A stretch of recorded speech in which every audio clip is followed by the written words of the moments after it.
MLA గారు, మా చింత ప్రభాకర్ ఎమ్మెల్యే గారు, క్రాంతి గారు, మంజులక్క గారు, మా భూపాలని అందరం కూర్చొని మాట్లాడతాం.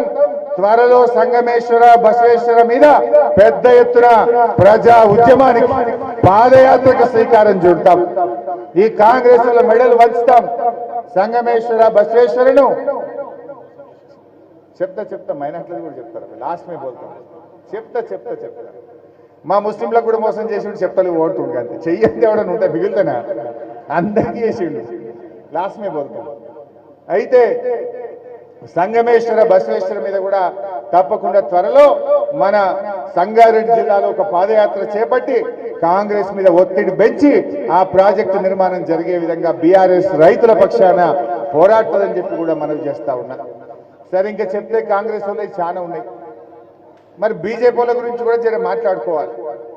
ఈ మధ్య సీన్ రివర్స్ అయింది. నిన్న పొద్దుగాల జైరాబాద్కి వెళ్ళి 150 మంది వచ్చి బీజేపీకి వెళ్ళి వచ్చి బీఆర్ఎస్ లో చేరింది. నిన్న మధ్యాహ్నం కామారెడ్డి పోయినా ఆడొక 300-400 మంది బీజేపీకి రాజీనామా పెట్టిండ్రు, వాళ్ళు వచ్చి బీఆర్ఎస్ పార్టీలో చేరింది.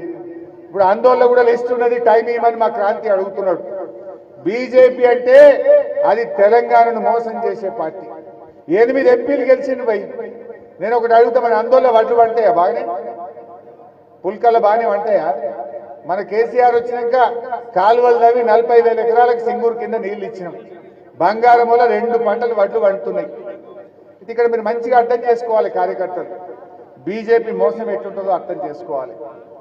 గోధుమలు ఏడవంటాయి, గోధుమలు ఉత్తర భారతదేశంలో గోధుమలు పంటాయి, దక్షిణ భారతదేశంలో వడ్లు పండుతాయి.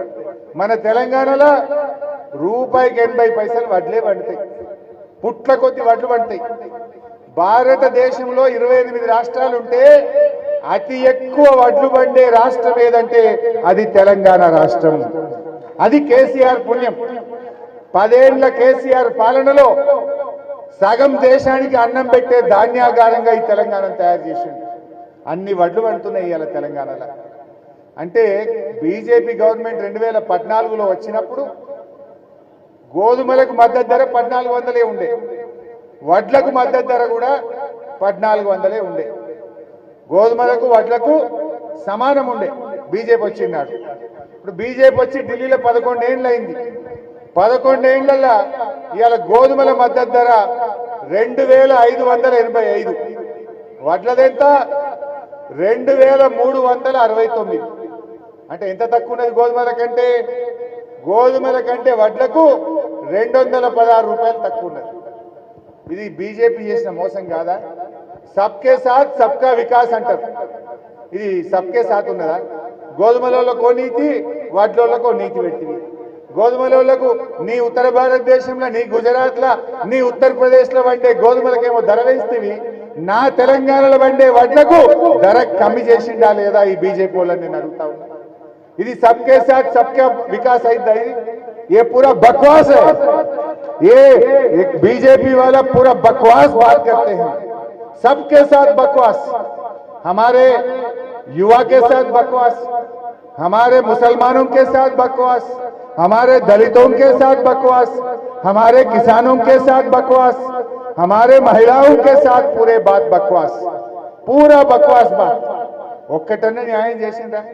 నేను అడుగుతున్న మోడీని, నేను అడుగుతున్న బీజేపీ ప్రభుత్వాన్ని, మీరు ఎక్కినాడు 1400 వడ్లకుండే, 1400 గోధుమలకుండే. ఇప్పుడు మాకు ఎందుకు 216 రూపాయలు కమ్మి చేసినావు? మీరు ఆలోచించండి. ఒక ఎకరాకు ఎన్ని వడ్లు వస్తాయి? మనకు 30 క్వింటాల వడ్లు పంటాయి. మంచిగా పంటే 35 క్వింటాలు వస్తాయి. 30 క్వింటాలు ఇంటూ 216 రూపాయలు అంటే 7000 రూపాయలు వాయినా. అంటే ఒక ఎకరా మీద బీజేపీ మోసం వల్ల, బీజేపీ చేసిన కుట్ర వల్ల నా తెలంగాణ రైతుకు ఎకరానికి 7000 రూపాయలు నష్టం ఇవాళ బీజేపీ చేస్తున్నది. అరే 8 ఎంపీలు గెలిచి ఒక్కడని అడుగుతున్నా, అరే నీ గోధుమలకు ధర ఎట్లుంటది రా భయ్, నా వడ్లకు తక్కువ ఎట్లుంటదని ఒక్క బీజేపీ ఎంపీ అడుగుతాడా పార్లమెంట్ లో? కేంద్ర మంత్రి కిషన్ రెడ్డి అడుగుతాడా? కేంద్ర మంత్రి బండి సంజయ్ అడుగుతాడా? వడ్లకో నీతి, గోధుమలకో నీతి, ఇది ఎక్కడి నీతి అని అడగాలనా వద్దా? ఈ కొడుకులు అడగరు. ఇలా 3 ఎకరాలు ఉన్న రైతుకు పసలకు 20,000 రూపాయలు పోతలేవా? వానకాలం 20,000 యాసంగి 20,000 అంటే 40,000 రూపాయలు అయితే పిల్లల ఫీజులు వెళ్ళాయా? ఓ చిట్టి కట్టుకోమా? మరి ఇది నష్టం కాదా? పెట్టుబడికి అంతేనే, ధర మంచిగా వస్తే ఇవి బాధపడితే తీసుకొచ్చే పైసలు ఇది మోసం కాదా బీజేపీ వాళ్ళు చేస్తున్నది? అరే 157 మెడికల్ కాలేజీలు పెడితే ఒక్క మెడికల్ కాలేజీ ఇయ్యరు, జిల్లాకో నవోదయ అంటారు, నవోదయాలు ఇయ్యరు. మనకు జాతీయ రహదారుల్లో మొండి చెయ్యి రీజనల్ రింగ్ రోడ్డును ఆన్నే బండబెట్టిండ్రు. ఎక్కడ ఏం చేసిండ్రు ఆలోచించండి. బీజేపీ ఎప్పటికి కూడా మనది కాదు. ఎప్పటికైనా బీఆర్ఎస్ పార్టీకి మన తెలంగాణ ప్రజలకు పేగుబంధం ఉంటుంది. కేసీఆరే మనకు శ్రీరామ రక్ష, తెలంగాణ ప్రజలకు బీఆర్ఎస్ పార్టీయే శ్రీరామ రక్ష. అరే మొన్న యూరియా దొరకలే, ఒక్క బీజేపీ అడిగినాడు, ఒక్క కాంగ్రెస్ వాడు పార్లమెంట్ లో మాట్లాడినాడే. అదే బీఆర్ఎస్ ఎంపీలుంటే గల్ల పట్టుకొని నిలదీసి యూరియా తెచ్చేటోళ్ళం మనం. అందుకే ఆలోచించండి, ఎమ్మెల్యేలైనా ఎంపీలైనా ఎట్లయితే ఏదో సామెత ఉంటుంది తెలంగాణలో, ఇది మట్టి పదికైనా ఏటి పదికైనా మనోడు ఉండాలి అంటారు. మరి తెలంగాణకు కూడా అది ఎమ్మెల్యే అయినా ఎంపీ అయినా గులాబీ కండువా వాడు ఉంటేనే తెలంగాణకు శ్రీరామ రక్ష. ఇప్పుడు ఆంధ్రప్రదేశ్ లో తెలుగుదేశం వాళ్ళు ఉన్నారు, ఢిల్లీలో ఇప్పుడు ఏమైతుంది? పైసలు అంటే బడ్జెట్ పెట్టంగానే ఢిల్లీ బడ్జెట్ లా అమరావతికి ప్యాకేజ్, విశాఖ ఉక్కుకు ప్యాకేజ్, విశాఖపట్నంకు అదేందో రైల్వే జోన్. ఎందుకు వస్తున్నాయి పైసలు? అంటే ఒక రీజనల్ పార్టీ బలంగా ఉంటే, ప్రాంతీయ పార్టీ బలంగా ఉంటే ఢిల్లీ మెడలు వంచొచ్చు, డబ్బులు తెచ్చుకోవచ్చు. ఇప్పుడు ఏమైంది? 8 కాంగ్రెస్ 8 బీజేపీ, 8+8 16 అయితే లేదు, గుండు 0 రూపాయి ఎత్తలేదు. అందుకే బీఆర్ఎస్ ఉండాలి, జాతీయ పార్టీలు కాదు. ఎప్పటికైనా తెలంగాణ ప్రజల ఇంటి పార్టీ, తెలంగాణ తెచ్చిన పార్టీ బీఆర్ఎస్ పార్టీయే తెలంగాణకు శ్రీరామ రక్ష. కేసీఆర్ ఉండగా రైతుల కోసం ఆలోచించండు, మహిళల కోసం ఆలోచించండు, దళితుల కోసం ఆలోచించండు, బీసీల కోసం ఆలోచించండు. కానీ కాంగ్రెస్ ఏంటంటే ఢిల్లీకి మూటలు మోసుంటేనే బిజీ ఉంటుంది. ఇలా కర్ణాటకకు పోయిందట ముఖ్యమంత్రి, ఆడ ఎంతసేపు వాళ్ళ హైకమాండ్. ఇప్పుడు ఆయన ఖార్గే గారు కర్ణాటకలో ఉంటే ఆడికి పోడు, కేరళకు ప్రియాంక గాంధీ పోతే ఆడికొరుకుడు, ఢిల్లీలో రాహుల్ గాంధీ ఉంటే ఆడికొరుకుడు.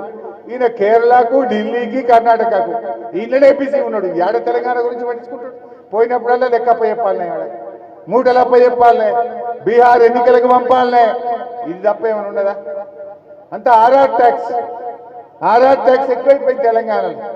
అందువల్ల మనం ఆలోచించండి. మన బీఆర్ఎస్, మన కేసీఆర్ ను ఇలా అందరూ యాడ్ చేసుకుంటున్నారు. ఇలా ఊర్లలో ట్రాక్టర్లు నడుస్తున్నాయి, మూలకు పడ్డాయి. గా చెత్త బండ్లల్లా డీజిల్ పోయడానికి కూడా పైసలు లేవు.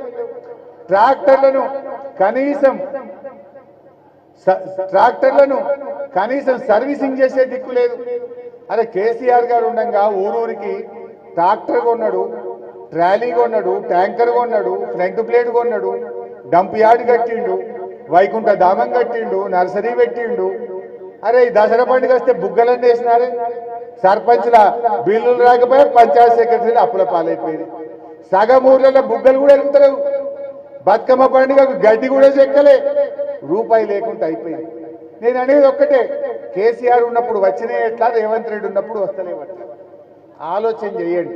ఈడ కమిషన్ రాదు కదా, బుగ్గలెత్తే గడ్డి చెక్తే కమిషన్ రాదు కదా, చెత్తెత్తితే కమిషన్ రాదు కదా. రేవంత్ రెడ్డి ఆలోచన అంత వేరే ఉంటుంది. ఇవి ఆలోచించండి, ప్రజలను చైతన్యపరచండి, ధైర్యంగా ముందుకు పోండి. ఎవడన్నా మీ మీద కేసు పెడితే పింక్ బుక్ లో రాసి పెట్టండి. వన్ సంగతి గవర్నమెంట్ వచ్చినాక చెప్పుదాం. ఎస్ఐలు సిఐలు ఎవడన్నా ఎక్కువ మాట్లాడితే, ఎక్కువ తిప్పలు పెడితే, ఆఫీసర్లు ఇబ్బంది పెడితే వాళ్ళకి చెప్పండి, మళ్ళీ వచ్చేది బీఆర్ఎస్ గవర్నమెంటే, మా కేసీఆర్ కి చెప్తాం, మా హరీష్ అన్నకి చెప్తాం, పింక్ బుక్ లో రాసి పెట్టాం, జాగ్రత్త బిడ్డ అని చెప్పండి. ఏం శాశ్వతమా? ఇప్పుడు ఎవరిని కలిసినా ఒకటి చెప్తున్నారు. రేవంత్ రెడ్డికి అర్థమైందో లేదో కానీ తెలంగాణ ప్రజలకైతే మంచిగా అర్థమైంది. ఎవరము కూడా మైకు పెట్టినా ఎవరంటే కేసీఆర్ కావాలి అంటారు. ఎవరిని అడిగినా ఈ తప్ప మళ్ళీ తెలంగాణలో ఉండాలి, తెలంగాణలో అంటారు కొంతమంది. తెలంగాణ పార్టీ మంచిగున్నది, తెలంగాణ పార్టీ ఉంటేనే మాకు మంచిగున్నది, వాళ్ళే ఉండాలని మాట్లాడే పరిస్థితి వచ్చింది. అందరికీ అర్థమైంది. ఇలా ముస్లిం మైనార్టీలకు పొద్దున్నే జైరాబాద్కి పిల్లలు వచ్చింది. కేసీఆర్ ఉండగా మైనార్టీ గురుకులాలు పెట్టిండు, ఎస్సీలకు ఎస్టీలకు మైనార్టీలకు పెట్టిండు.